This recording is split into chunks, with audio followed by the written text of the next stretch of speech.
Hi guys, I hope you all are doing well. Let's begin with our current affair session. चलिए शुरुआत करते हैं अपने current affair session के साथ। तो पहला क्वेश्चन, ठीक है, आपको बताना है किसने इनोग्रेट किया है न्यूली बिल्ट जनगणना भवन इन न्यू दिल्ली। तो ये जो जनगणना भवन बिल्ट हुआ है, ठीक है, ये इनोग्रेट किया था अमित शाह जी ने, ठीक है। यूनियन होम मिनिस्टर हमारे अमित शाह जी, उन्होंने इनोग्रेट किया जनगणना भवन इन न्यू दिल्ली, और इसकी फाउंडेशन स्टोन रखा गया था 2019 में, ठीक है। इसके अलावा उन्होंने लॉन्च किया एक web portal for birth and death registration and upgraded SARS mobile application with geofencing and web portal for online sale of census publication, ठीक है। और इसके अलावा उन्होंने रिलीज़ करी census compendium from 1981 to upcoming census, ठीक है। Senses का मतलब होता है जनगणना। और गवर्नमेंट ने इस बार कहा है कि इस बार जो सेंसस होंगे, जनगणना होगी, आपकी इलेक्ट्रॉनिकली होगी, ठीक है। जहाँ पे हर पर्सन के पास राइट होगा, अपने डाटा को फिल कर सकता है वो, ठीक है। और ये वेरीफाई भी किया जाएगा और ऑडिट भी किया जाएगा ना। It with include more than 35 parameter of socio economic status. तो देखते हैं, वैसे तो हर 10 साल बाद सेंसस होता है। 2011 में हुआ था, अब 2021 में होना था, बट ड्यू टू कोविड-19 अभी थोड़ा डिले चल रहा है, बट इस साल के एंड तक हो जाएगा, ठीक है। अगर हम इसके बारे में, सेंसस के बारे में अच्छे से जान लेते हैं, तो इसकी नोडल मिनिस्ट्री कौन है, मतलब जिसके अंडर ये सेंसस कंडक्ट कराया जाता है, तो कराया जाता है office of the registrar general and census commissioner, ठीक है, इनके अंडर आता है। और ये किसके अंडर आती है? मिनिस्ट्री ऑफ होम अफेयर्स के अंडर आती है, ठीक है। 1951 तक जो सेंसस की ऑर्गेनाइजेशन है, वो सिर्फ एडहॉक बेसिस, मतलब टेम्परेरी टाइम के लिए बनाई जाती थी, फिर उसे मतलब फिर नई बनाई जाती थी हर बार, ठीक है। पर अभी ऐसा नहीं है, ये direct ministry of home affairs के अंडर आता है जनगणना। अगर हम लीगल पॉइंट ऑफ व्यू से देखें सेंसस का, तो census is conducted under the provision of census. इसका एक पर्टिकुलर एक्ट है जिसका नाम है सेंसस एक्ट 1948, ठीक है। और जो the bill for this act was piloted by, और इस जो बिल था इस एक्ट का, वो किसने रखा था सामने? वो रखा था सरदार वल्लभ भाई पटेल ने, जो कि उस टाइम होम मिनिस्टर थे इंडिया के, ठीक है। First home minister of India, independent India, ठीक है। और जो पॉपुलेशन सेंसस है, ठीक है, ये एक यूनियन सब्जेक्ट है। और जो हम कॉन्स्टिट्यूशन की बात करें, तो ये कॉन्स्टिट्यूशन के आर्टिकल 246 ऑफ इंडियन कॉन्स्टिट्यूशन में आता है, ठीक है। तो पूछ सकते हैं कि सेंसस जो आपका कौन सा लिस्ट में आता है, यूनियन लिस्ट, स्टेट लिस्ट, या जो थर्ड लिस्ट होती है आपकी, ठीक है, तो कौन सी लिस्ट में आता है? तो ये आता है आपका यूनियन लिस्ट में, ठीक है। यूनियन सब्जेक्ट है ये, ठीक है। और ये आर्टिकल 246 ऑफ द कॉन्स्टिट्यूशन में फॉल करता है, और it listed in serial number 69 of the 7th schedule of the constitution, ठीक है। हिस्ट्री की बात करें तो एंशियंट टाइम में भी हमें पता चलता है कि जनगणना होती थी, ठीक है। अगर हम ऋग्वेदा को उठाएं, ऋग्वेदा से हमें पता चलता है कि वहाँ पे भी मेंशन है कुछ ड्यूरिंग 800 to 600 BC के टाइम पे, कि वहाँ पे रिवील किया है some kind of population count, ठीक है। ऋग्वेदा से पता चलता है। फिर हम अगर अर्थशास्त्र उठाएं, जो कि कौटिल्य की लिखे हुई है, ठीक है, जिसे आप चाणक्य भी कहते हैं कौटिल्य को, तो उनकी जो अर्थशास्त्र लिखी हुई है उस 3rd century BC में, वहाँ भी प्रिस्क्राइब है कुछ पॉपुलेशन का स्टैटिस्टिक की बात हुई है वहाँ भी, ठीक है। और इसके अलावा फिर एन ए अकबरी, ठीक है, जो कि मुगल किंग अकबर से उनके टाइम पे भी एडमिनिस्ट्रेटिव रिपोर्ट थी एन ए अकबरी, उसमें भी कॉम्प्रिहेंसिव डाटा था परटेनिंग टू पॉपुलेशन। तो हम देख सकते हैं कि हमें कितने क्लूज मिल रहे हैं कि हिस्ट्री में भी जनगणना होती थी, चाहे आप ऋग्वेदा के टाइम में उठाइए, अर्थशास्त्र, या मुगल्स के टाइम में भी देखिए, ठीक है। और अगर हम इनिशियल अटैम्प्ट की बात करें, तो 1800 में इंग्लैंड ने सेंसस करना शुरू कर दिया। इंडिया में तो आपको पता है कि एंशियंट टाइम में भी हो ही रहे हैं ना, लेकिन इंग्लैंड ने मॉडर्न टाइम में 1800 में शुरुआत करी, ठीक है। फिर इसके बाद सेंसस वाज कंडक्टेड, फिर इलाहाबाद में हुए इंडिया में, ठीक है, फिर बनारस में हुए, ठीक है। और जो पहला कंप्लीट सेंसस था इन इंडियन सिटी, जो पर्टिकुलर इंडियन सिटी थी, तो वो हुआ था 1830 में बाई हेनरी वॉल्टर इन ढाका, जो कि आज ढाका बांग्लादेश में है, ठीक है। उस पर्टिकुलर सिटी में कंप्लीट सेंसस हुआ था, ठीक है। और अगर हम इंडिया के सेंसस की बात करें, जो मतलब हुआ था लेकिन कंप्लीट नहीं हुआ था, तो इंडिया का सेंसस पहली बार हुआ 1872 में, ठीक है, जो कि गवर्नर जनरल लॉर्ड मायो ने कंडक्ट कराया था। तो गवर्नर जनरल का भी नाम पूछ लेते हैं कई बार कि ये सेंसस कौन से गवर्नर जनरल के टाइम पीरियड पे हुआ था, ठीक है। और फिर फुल फ्लैज जो इंडिया के होने लगे सेंसस, वो हुआ फरवरी 1780-81 में। तो 80-81 से आज तक लगातार हर साल सेंसस हो रहे हैं, ठीक है। और the first synchronised census was taken under the British rule of the on Feb 1780 by WC Plowden, ठीक है, जो कि सेंसस कमिश्नर थे उस टाइम के इंडिया के, ठीक है। तो 1872 में शुरू हो चुके थे, लेकिन फुल फ्लैज नहीं, कम्प्लीटली नहीं, और 1881 से फिर पूरी तरह स्टार्ट हो गए थे, ठीक है। तो आई होप गाइस आपको सेंसस के बारे में पूरा नॉलेज मिल गया होगा। चलिए बढ़ते हैं आगे। आपको बताना है यूएस डिपार्टमेंट ऑफ स्टेट और इंडिया की कौन सी मिनिस्ट्री ने लॉन्च किया है India US working group on education and skill development. तो India US working group education and skill development ये लॉन्च किया मिनिस्ट्री ऑफ एजुकेशन और यूएस डिपार्टमेंट ऑफ स्टेट ने, ठीक है। और इंडिया यूएस की जो 22nd मिनिस्टर डायलॉग मीटिंग हुई थी लास्ट ईयर, वहीं पर ये सुजेशन दिया गया था कि ऐसी मिनिस्ट्री होनी चाहिए, ठीक है, मतलब एक वर्किंग ग्रुप होना चाहिए इंडिया यूएस का वर्किंग ग्रुप, तो वो बना दिया है अभी, ठीक है। तो इतनी बात ध्यान रखेंगे। चलिए बढ़ते हैं आगे। आपको बताना है कि इन दी जो अभी लेटेस्ट मैन जेवलिन थ्रो की रैंकिंग आई है, ठीक है, जो कि वर्ल्ड एथलेटिक ने इशू करी है। तो आपको बताना है कौन से एथलीट ने टॉप करा है विद 1455 पॉइंट्स। तो और वो कोई नहीं है आपके इंडिया के, नीरज चोपड़ा है, ठीक है। नीरज चोपड़ा ने टॉप करा है इस रैंकिंग में, ठीक है। और अभी उन्होंने पीछे एक मेडल भी जीता था, गोल्ड मेडल, ठीक है। तो ये देख सकते हैं टॉप पे कौन है, नीरज चोपड़ा इंडिया के विद 1455 पॉइंट। फिर है एंडरसन ग्रेंडा, एक कंट्री है, ठीक है, करेबियन कंट्री, वहाँ के ये मेंबर है। जैकेब चेक रिपब्लिक के, जूलियन, ठीक है, जर्मनी के, और इरशाद पाकिस्तान के, ठीक है।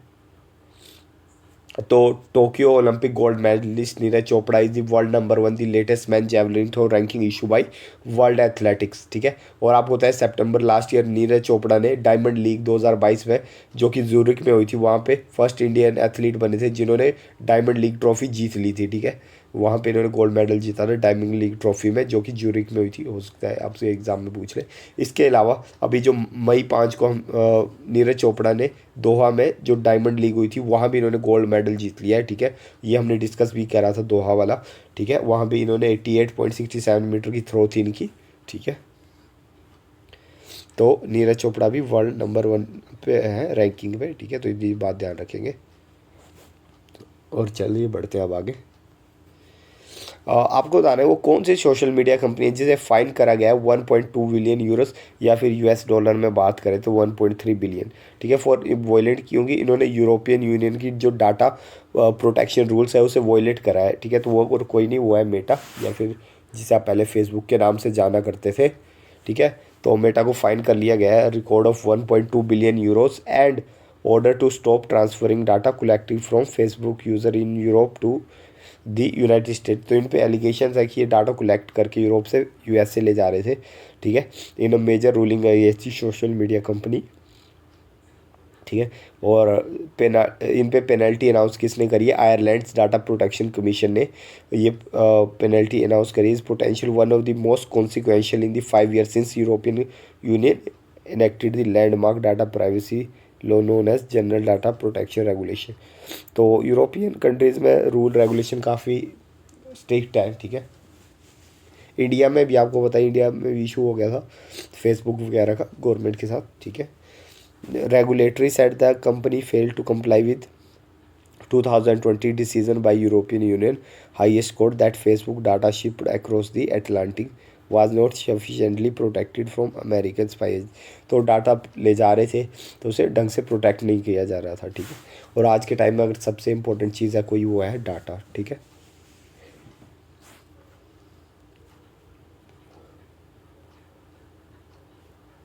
Second trade and investment working group की मीटिंग कहाँ पे हो रही है, तो ये होगी आपकी बेंगलुरु में, ठीक है।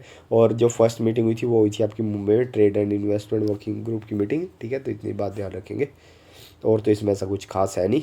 चलिए बढ़ते हैं आगे। वर्ल्ड टर्टल डे कब ऑब्जर्व किया जाता है, तो आपका वर्ल्ड टर्टल डे मनाया जाता है 23 मई को। World turtle day was observe on 23 May to increase attention on conservation of turtle and tortoise, ठीक है। टर्टल अलग होता है और टोरोटोइज अलग होते हैं, दोनों को मिक्स नहीं करना है आपको, ठीक है।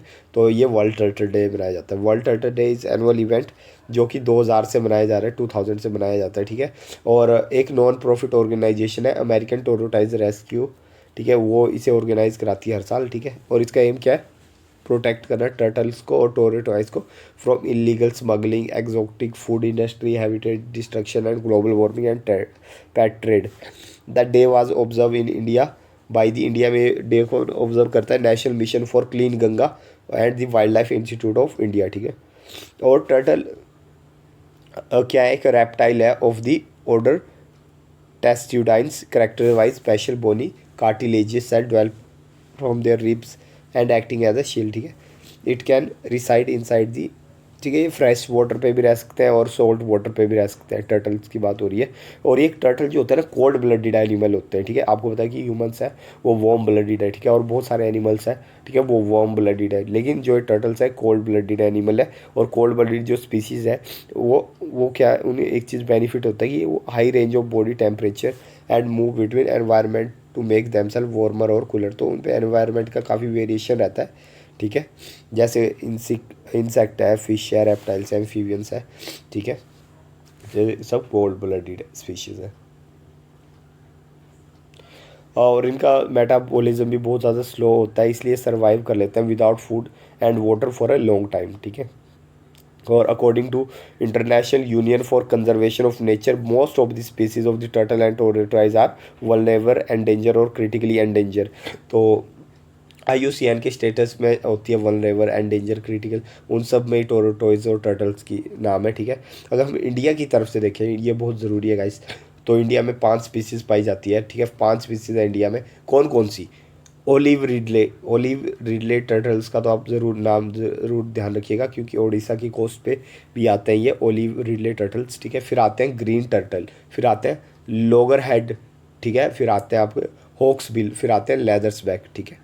आपको आज ऐसा तो नहीं लग रहा कि एनिमल प्लेनेट की क्लास हो गई है, ठीक है, नहीं, बट ये आपको जानना ज़रूरी है, ठीक है।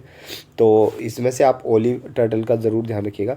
वो जो ओलिव टर्टल्स है या लेदर बैक टर्टल है, लोअर हेड टर्टल्स है, वो वल्नरेबल लिस्ट में आते हैं, IUCN रेड लिस्ट में, ठीक है, जो कि ऑफ द थ्रेटेड भी।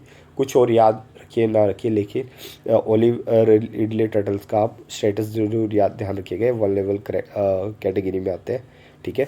हॉक बिल टर्टल की बात करें तो ये क्रिटिकल एंडेंजर आते हैं, और ग्रीन टर्टल आते हैं आपके एंडेंजर में, ठीक है।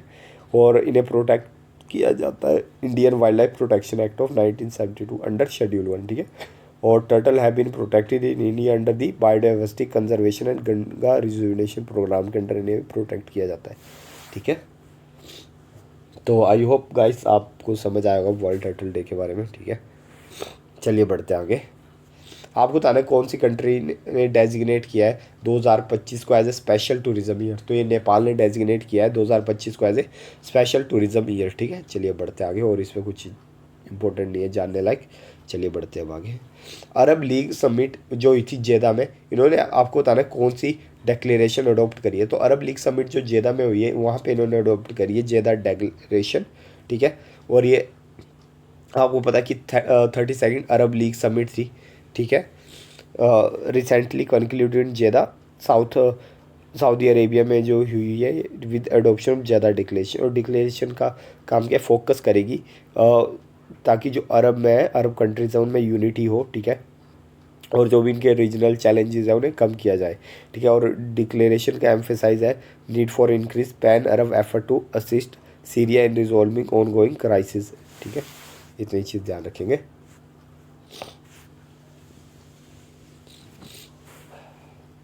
प्राइम मिनिस्टर नरेंद्र मोदी, ठीक है, along with Australian prime minister Anthony Albanese, इन्होंने फाउंडेशन स्टोन रखा है किसका, लिटिल इंडिया गेटवे का।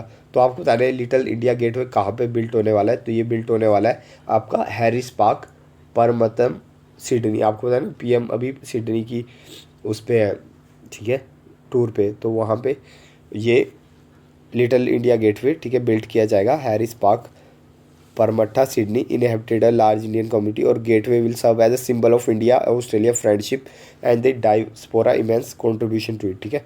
और इंडिया प्राइम मिनिस्टर मोदी अभी सिडनी गए थे तो ऑस्ट्रेलिया, तो आपने देखा होगा उनका क्या बोले बहुत ही ज़्यादा ग्रैंड वेलकम हुआ है, बहुत ही ज़्यादा, ठीक है। वो अपने आप में ही देखने लायक इवेंट था, ठीक है।